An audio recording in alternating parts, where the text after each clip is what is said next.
Welcome and thank you for watching Mids Up TV, and we're going to take a look at the BKFC55 out of Leeds, the UK, on the 18th of November, with Danny Christie and Jared Warren headlining the event there. We're going to take a look, quick brisk look through the cards there, and we're going to take a little bit more of an in-depth look at the Danny Christie fight from the end there. So here we go.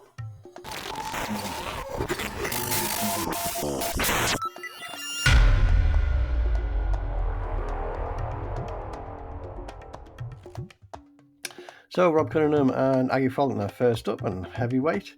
Rob Cunningham looking in the best shape we've seen him in. Aggie Faulkner always looks in great condition, doesn't he? As anticipated on this one, Aggie Faulkner brought that big clubbing right with him and put it to work, and very early on through the first round there, Rob Cunningham took one of those big rights across the temple there, put him down to his knee, and was unable to continue. So that was a great win for Aggie Faulkner. Rob Cunningham now is going off to pursue his MMA career. I know we'll see him back in bare knuckle at some point, but he wants to pursue those goals for the time being. So good luck with that pursuit, Rob. All the best for the future. I know we'll see you back in bare knuckle at some point. So Abel Radomski against Johnny Graham. Yeah, as I'd thought, as I'd anticipated on this one, Johnny Graham, he was just a better boxer. He looked to have control of this from the off. His shot selection was great. He looked really composed in there. He managed to put Radomski down towards the end of the first with a body shot. Came out into the second. Graham took a little bit of a cut to his left eye off the head of Radomski, but shortly after that, Radomski was floored and unable to continue. So a great win for Johnny Graham. Okay, so Paul Cooka against Luke Nevan here. We knew what we were going to get from Luke Nevan. We know he's a great fighter. We've seen him out before. Paul Cooka, a little bit of an unknown in this, going into this, just because of the quality of his opponent on his debut. But Paul Cooka, he turned out to be a very good fighter. And yeah, very impressive. He'd obviously been working on the inside game. He was able to get this hook around the back of Luke Nevan's neck on several occasions. That was working throughout the whole 5 rounds, and it was really, really effective. Luke Nevan couldn't get out of it. Paul Cooka, for me, he was outscoring Luke Nevan in every round, and it was a unanimous decision in the favour of Paul Cooka in the end. So excellent win, Paul Cooka. Interesting to see where he goes from here. So Hospodari and Antonio Moscatello.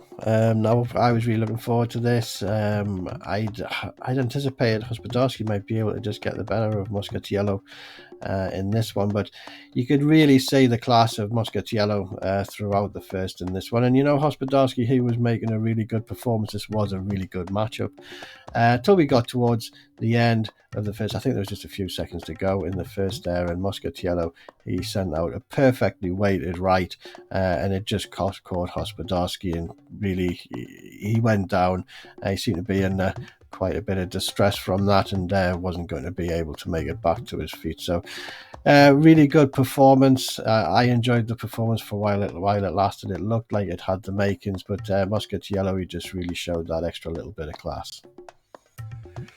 So David Oscar against Carl Thompson, cruiserweight, and yeah, Carl Thompson I thought was a very dominant performance. David Oscar, as we know, as we expect, incredibly tough, dangerously tough, I would say. Extremely durable. Carl Thompson showing he himself is incredibly tough and durable as well. They both looked like they'd been in a fight. They both knew they'd been in a fight after this one, put it that way. Didn't see any creativity or any defensive effort at all from David Oscar. And you've got to think that when you starting to get to this level, and if you're going to be in with, it just takes you to see him in with somebody who can box like Carl Thompson, just to make you realize how difficult David Oscar is going to find this without those efforts being applied to his game. I didn't see any defensive effort at all in this. It's almost as if he relies entirely on his durability, and that at some points gets difficult to watch when you can see that the amount of power that he's absorbing. Carl Thompson really was teeing off, and he was really landing. It was scary at some points. You were just thinking to yourself, will Oscar just go down, because I can only see this ending one way. And it did go in the favour of Carl Thompson in the end, very much deservedly. Very dominant win as far as I'm concerned. The statistics tell a different story. I'll put them up, see what you think of those. I'm sure there must be some kind of a tech issue with those. I'm going to have to watch this one back and have another look at it, but it doesn't seem like that those stats all right. But a very convincing, very fantastic win for Carl Thompson. It goes to 2-0 on the BKFC. So Nathan Owens and Conor Cooka 185 light heavyweight. I was really looking forward to this one, and I wasn't let down. I really enjoyed the exchange for as long as it lasted. First couple of rounds, they were both kind of hanging outside, just bouncing off the bubble there. There wasn't loads of commitment involved in that. Into the third, you could see Conor Cooka made the decision. He burst that bubble, started stepping in, finding some really nice angles, and yeah, he was getting some purchase on Nathan Owens. Had Nathan Owens down early on in the third there, and then shortly after that, he took Nathan Owens out, and that was the end of the fight. I think it was a body shot. I think it was a very delayed reaction from Nathan Owens. So I think it was the body shot that took him out. But yeah, I mean, how fast is Nathan Owens? He has such fast hands, incredibly fast hands. But yeah, Conor Cooka managed to walk away with the win. Great performance, really impressed, really like both of these fighters. But congratulations, Conor Cooka. And so you start to feel a little bit of a buzz around the arena, don't you? You can start to hear that, and you can even feel that at home. And people getting restless, and you see why next as Robbie Brown comes bouncing up towards the ring there, not just looking confident, but looking excited to get on with it, looking in great shape, then followed up by Gary Fox, who looks in phenomenal condition. And yeah, I said beforehand, if Robbie Brown can get through Gary Fox, it's a huge statement. This is really Robbie Brown's first competitive bare knuckle outing at weight, and we've seen, Gary Fox. We know how good Gary Fox is. And so yeah, if he was to get through Gary Fox, it would have been a huge statement, but it wasn't to be realised for Robbie Brown. Gary Fox was just too good for him. I didn't see through any of the 5 rounds where Gary Fox looked vulnerable. I just think overall he was too good for Robbie Brown, and it was as simple as that, really. But a great performance from both lads. I think Robbie Brown, there's no shame in a loss to Gary Fox. Like I said beforehand, it's a big ask. He's a huge problem for anybody at 145. So, both lads put a great performance on, and Gary Fox walked away with the win. Speaking of big problems at 145, though, I do wonder now if we're going to get a fight that I've been wanting to see for a while. I was hoping it was going to be made on this the last card that was actually cancelled. It wasn't made on this card. I'm hoping it can be Gary Fox's next outing, and I would like to see Gary Fox against Ellis Shepherd. I think both of these guys are a nightmare for each other, and it's something, I think that just looks like an awesome fight, and so I would really like to see that. I hope we can get that together early next year, and hopefully for Gary and Ellis's next outing. So Darren Hendry against Luke Atkin, cruiserweight. So this one very brawly throughout the first, just brawl to clinch. They were both exhausted by the end of the first. It will be if you're going to fight like that. Atkins looking slightly worse for wear out of the two of them there. But ultimately, early on in the second there, Darren Hendry took Luke Atkins out. Atkins wanting to continue there, but unable to see, and so the referee had to step in and put a stop to that. So a great win for Darren Hendry. Congratulations. So John Ferguson against Danny Mitchell, light heavyweight, so 185. very steady fight. Danny Mitchie just managed the fight very well. He managed the advantage he has. I think there's quite a, I don't know what the length advantage was, but it looked quite significant there, and he just managed it. John Ferguson eventually just seemed to get the impression that he was happy just to see the 5 rounds through eventually, and it was just a very steady exchange. John Ferguson, you could see he was really enjoying himself in there, and yeah, the experience of Danny Mitchell showed as he just managed to fight right through to the end and got the decision. So Mason Shaw against Matty Hodgson, cruiserweight, and straight away you can see that Hodgson, he's kind of breaking down the timing on Mason Shaw's signature double that he likes to run with usually. So that's a bit of a problem for Mason Shaw. He's unable to get that working. Matty Hodgson just won't allow it. Hodgson looks a lot stronger than Shaw in there. Manages to put Shaw down through the first there. It looked like it's left eye, Mason Shaw's left eye that he's having a problem with. And then out into the second, Hodgson just seals it, and it looks like, you know, he's created some damage there on Mason Shaw's left eye. Mason Shaw's just unable to continue. Really good win for Matty Hodgson. I thought, you know, that was going to be Mason Shaw's, but not to be. So a really good debut for Matty Hodgson. Congratulations. And so Bart Krul against Anthony Holmes, 175 middleweight. First time we've seen both of these guys out on the BKFC at 175. Bart Krul, he's been operating up at 185, but 175 is his preferred fight weight. Anthony Holmes, we've seen him boiled right down from 205 through 185 down to 175. If you're like me, you saw Anthony, his frame difference didn't look like a massive difference in him from 205 to 185, but this boiled down to 175. It seems to have shrank his entire frame, which was, you know, it was a bit of a shock to me to see the difference in him. But yes, this was very competitive. At the end of 4, a lot of people could have had this, you know, had this 2 rounds each. It was very competitive there. Unfortunately, the end of the 4th, Anthony Holmes' corner pulled him out. You know, you hear whispers that he's being unwell and refusing to pull out leading up to this. But at the end of the 4th, his corner made that decision and pulled him out. If your corner's doing that when it's such a close matchup after 4, you know there's good sufficient reason for that. So unfortunately for Anthony Holmes, that did happen. But congratulations to Bart Krul. Great win, deserved win. Congratulations, mate.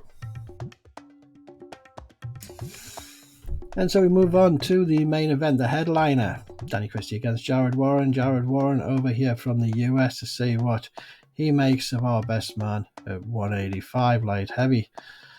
And yeah, he makes very light work of Danny Christie. Danny Christie goes down 3 times in the first. And I think that shocks a lot of people. None more so than myself. I thought this fighter would suit Christie. Jared Warren wants to fight at range, doesn't want to get tangled. And I thought, you know, this is going to be the first time we're going to see Danny be able to box. You know, previously he's been in with very, very efficient MMA guys who've got the clinch down, and he's had to kind of work around their game a little bit. I was looking forward to seeing Danny box, but it's not how it went down. But you know, I'm going to have a little bit of a look at some pointers just to make, you know, I don't know Danny. I don't know Danny Christie, you know. I'll shoot him a good luck message before each of his fights. And that's as far as our relationship goes. But I'm just going to give my opinion, my 2 cents on what happened here. And we'll take a look at it from there. And so first of all, you know, we're looking at the positioning of Christie here. Absolutely awful. It couldn't be more incorrect positioning if he'd actually tried. He's fighting a southpaw. He wants to be getting his lead left over the outside of the lead right of the southpaw is fighting. Danny has not just gone to the inside, but he's gone deeper than I could ever imagine. You know, he's just so out of shape, such bad positioning, and you know, this is the start of a downward spiral for Christie. You know, when you're fighting a southpaw, you're looking to avoid exactly what Christie he puts himself onto here. He tees himself up for Jared Warren on this occasion.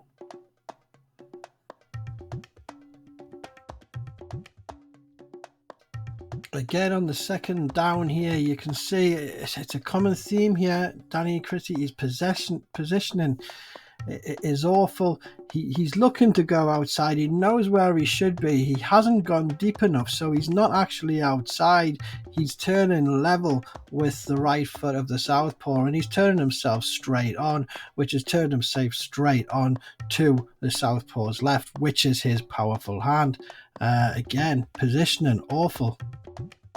And finally, you know, to look at this, I'm looking at it and I'm thinking, what does Danny think is going to happen here? You know, going the long way around a short jab.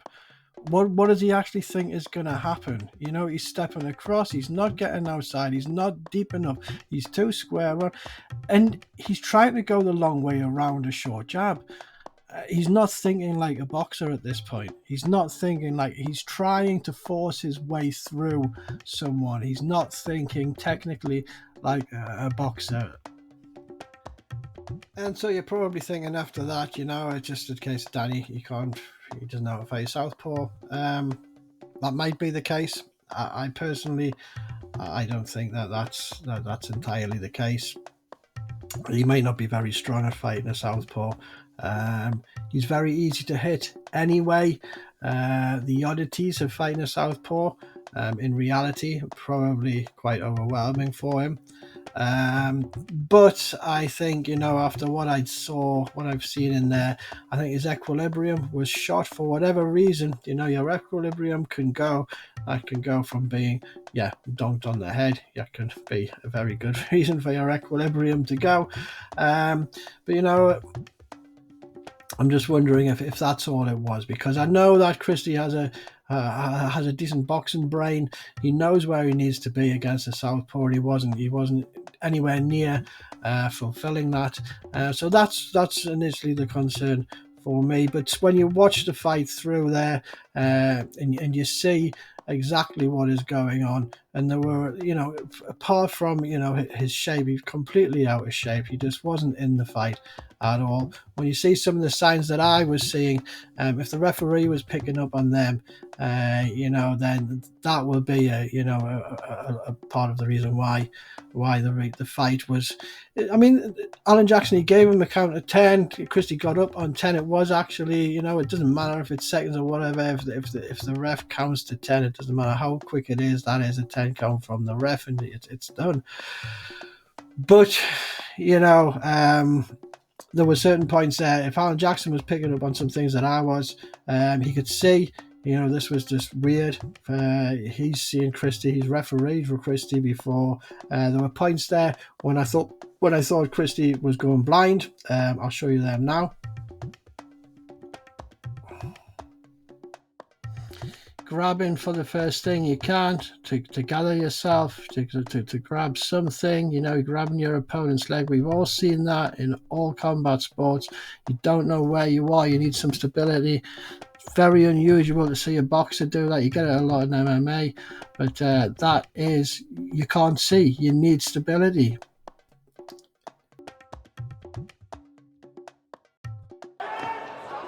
Feint, Christie coming forward, right hand, big left hand, knockdown number 2. We talked about that counter punch. That's exactly what that was. He waited for his opponent to come in, landed a nice, short, straight left hand. Christie is hurt. Christie up at 8. Christie tells referee Alan Jackson he wants to continue. Jared's in the driver's seat right now. He's got to be careful not to rush in. Warren right hand, knockdown number 3. That was a jab. That was a jab that did that. I don't know if he wants to keep going.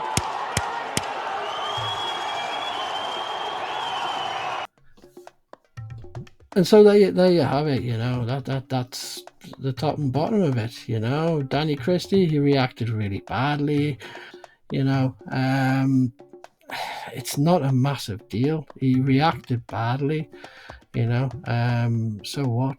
Yeah, he needs to apologise to Alan Jackson. I'm sure he's done that. He needs to apologise to BKFC. I'm sure he's done that. You know, I am absolutely positive Jared Warren got an absolute kick out of how he managed to affect Danny Christie, you know. You know, that side of things, the way that's kicked off on the internet is ridiculous. It's stupid, it's childish, it's pathetic. I've never seen so much vitriol. 40 years around boxing, and I have never seen so much vitriol towards someone, you know. It's awful, but it is part of being a professional sportsman, you know, and Danny will go on, you know, he makes his decisions what he wants to do, and on we live. So congratulations, Jared Warren, great job. I made really easy work out of Danny Christie, but that's my take on things. So thank you for watching Mitts Up TV, and I'll catch you all on the next one. Knockout, Jared, Captain Deadpool Warren! What a victory for Jared Warren right there. Looked very calm, cool, collected, came out there, did what he had to do, landed those hard shots, landed the counter, got the knockout, Sean.